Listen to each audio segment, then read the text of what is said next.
Hello mga kaibigan ko, kumusta na kayo? Sana nasa magandang kalagayan kayo. Nandito naman ako, tulungan niyo ako. Sabay tayo magdasal. Maraming salamat sa inyo mga kaibigan ko.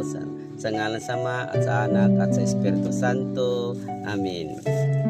Panginoon kong Hesukristo, makapangyarihan sa lahat, tulungan mo kami sa mga problema namin, lalo na sa mga kaibigan ko at yung nakakita sa video na to. Bigyan mo sila ng biyaya at mabuting kalagayan at sa mga oras, sa mga minuto na sana gabayan mo kami lagi. Huwag mo kami pababayaan, maawa po kayo Panginoon, dahil alam namin nang ikaw may magandang busilak na puso, kaya hindi kami tumigil sa pagdarasal sa iyo. Ikaw lang ang pag-asa at kakampi namin.